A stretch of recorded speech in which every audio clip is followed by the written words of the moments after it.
मागं नका ते तेवढंच मागं राहते तेव्हा लक्षात राहते.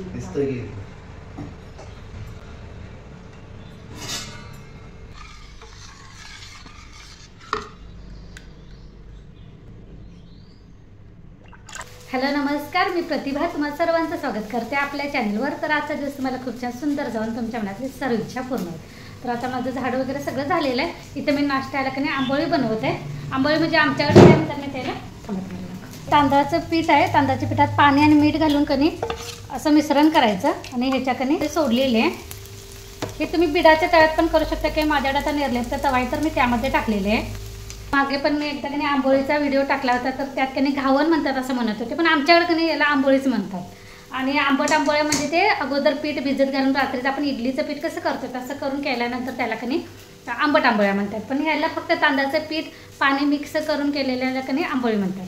तर इथं मी कणी हे चाळणी पुरणाच्या काढून घेतलेलं. ह्यानं काय होतं की वाफ जे असते कणी ती निघून जाते. ताटात काढलं कणी की ताटाला असं घाम सुटल्यासारखं होतं ना, चिकट होऊन बसते. कोथिंबीर आलेली 10 रुपयाला एक पेंडी. याच्या मी कणी 2 पेंड्या घेतलेल्या 20 रुपयाच्या.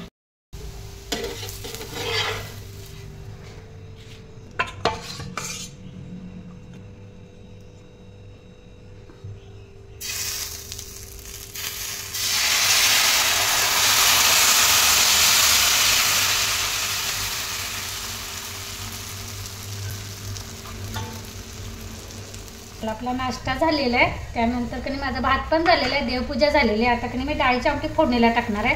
परवा कणी थांबा एक मिनिट, इकडे मी कुकर ठेवलेला गॅसवर. परवा एक दिवस मावशी आलेली ना तर ती कणी म्हणाली की डायरेक्ट कुकरलाच कणी डाळ फोडणीला टाकायची. आपण मी कसं डाळ शिजवून घ्यायची पहिल्यांदा त्यानंतर फोडणीला टाकायची. तर मावशी बोलली तसं नाही, डायरेक्ट कणी कुकरला फोडणीला टाकायची. डाळ शिजते चांगली आणि चवीला पण चांगली लागते. चला तर म्हटलं मी करणार आहे तर तुम्हाला पण दाखवते. इथे मी कुकर ठेवलेलं आहे त्यामध्ये कणी तेल टाकून घेऊया. तर कणी या चाळणीतच डाळ कणी धुवून घेतलेलं आहे. म्हणजे मी आंबोळ्या काढल्या होत्या ना त्या चाळणीमध्ये, तर म्हटलं त्या चाळणीत कणी धुवून घेऊया.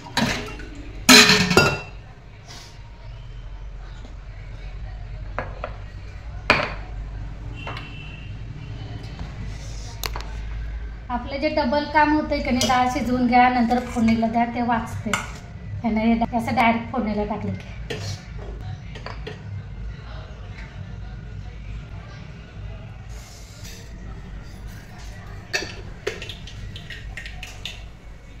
मोहरी टाकल्या. मोहरी चांगली तडतडल्यानंतर कणी मग जिरे टाकायचं.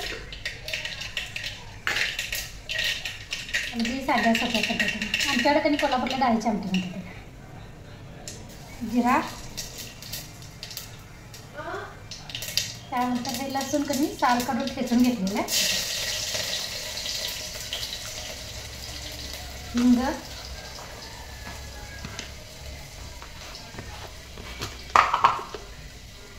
हळद,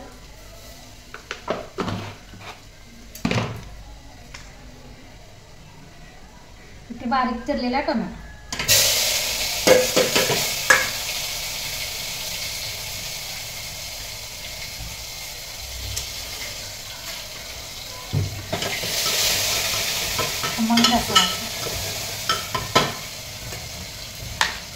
टोमॅटो तेलामध्ये भाजत आलं की त्यामध्ये आपल्याला तिखट जसं तुम्हाला कमी जास्त लागतं नाही तसं. डाळीची आमटी शक्यतो कमी कमी तिखटाचीच करायची.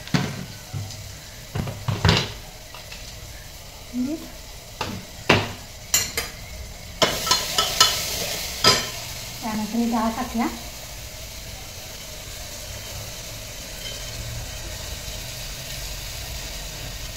डाळ मी यासाठी धुवून घेतली, कसं डाळीतनी कसं केमिकल वगैरे काहीतरी पावडर वगैरे लावलेलं असतं त्याला.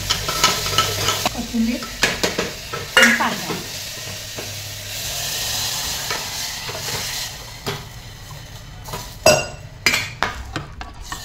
मस्त कुकरमध्ये अशी फोडणी दिलेली आहे. झाकण लावूया आणि 4-5 अशा शिट्ट्या दिल्या की नाही तरी चालेल.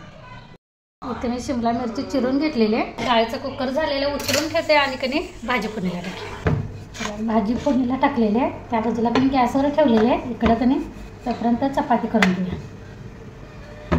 मी कणी कोण असं ते भांड्याच्या जाळीच्या आणि कळशीच्या कणी मध्ये ठेवलेले आहे.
नाश्त्याला केलेला 2 आंबोळ्या शिल्लक आहे.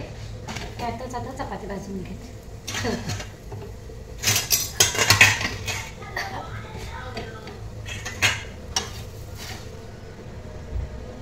सगळी सकाळची कामं माझी आवरलेली आहेत. आता थोडंसं कधी उन्हाळा थांबूया.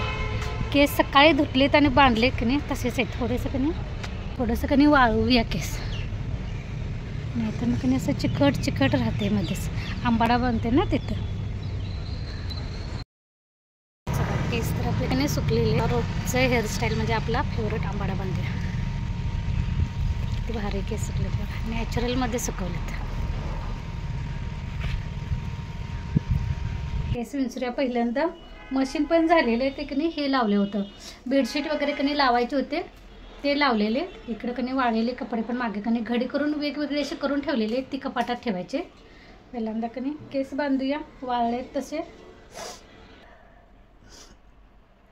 घर झाल्यामुळं कणी पाणी भरपूर लागलं होतं, कारण भांडी पण घासायला लागतात, त्यानंतर फरशा पण धुवायला लागतात, भिंती वगैरे सगळं घासायला लागतं. त्यामुळे कणी पाणी भरपूर लागलं. आणि पाणी आमच्याकडे कसं 1 दिवस आड येते. टँकर मागवला होता बाहेरचा, पण कणी म्हणजे असं पुरत नाही, कारण वर स्लॅबला पण ते असे कट्टड केलेत ना स्लॅब पडल्यानंतर, तिथे पण पाणी साठवून ठेवायला लागते. त्यामुळे जी बेडशीट वगैरे काढलेली होती की नाही झाडताना ती धुवायलाच टाकले नव्हते. ती आज मी कणी काल पाणी भरपूर आलेलं म्हणून म्हटलं आज बेडशीट वगैरे लावून घेऊया. चला त्याच्या अगोदर कणी चेहऱ्यावर थोडंसं पाणी मारून घेऊया. तेलकट झाले. आणि कणी बेडशीट पण बाहेर उन्हात घालून घेऊया, म्हणजे दिवसभर वाळतात.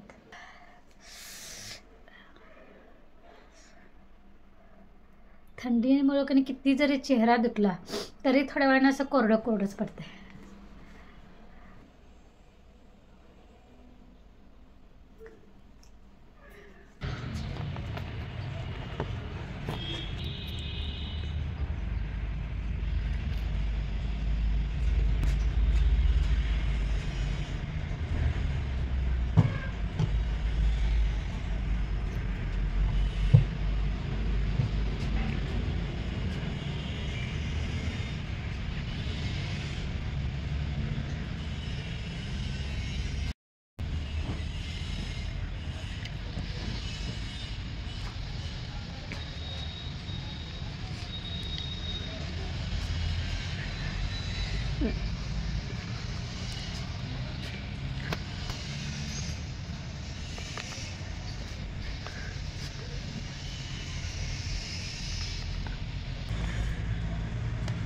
चला ह्यासोबतच कधी आजचा व्लॉग पण इथंच बंद करते. पुन्हा भेटू नवीन व्लॉगमध्ये. तोपर्यंत धन्यवाद. आणि तुम्हाला जर माझे व्लॉग आवडत असतील तर सबस्क्राईब करायला विसरू नका.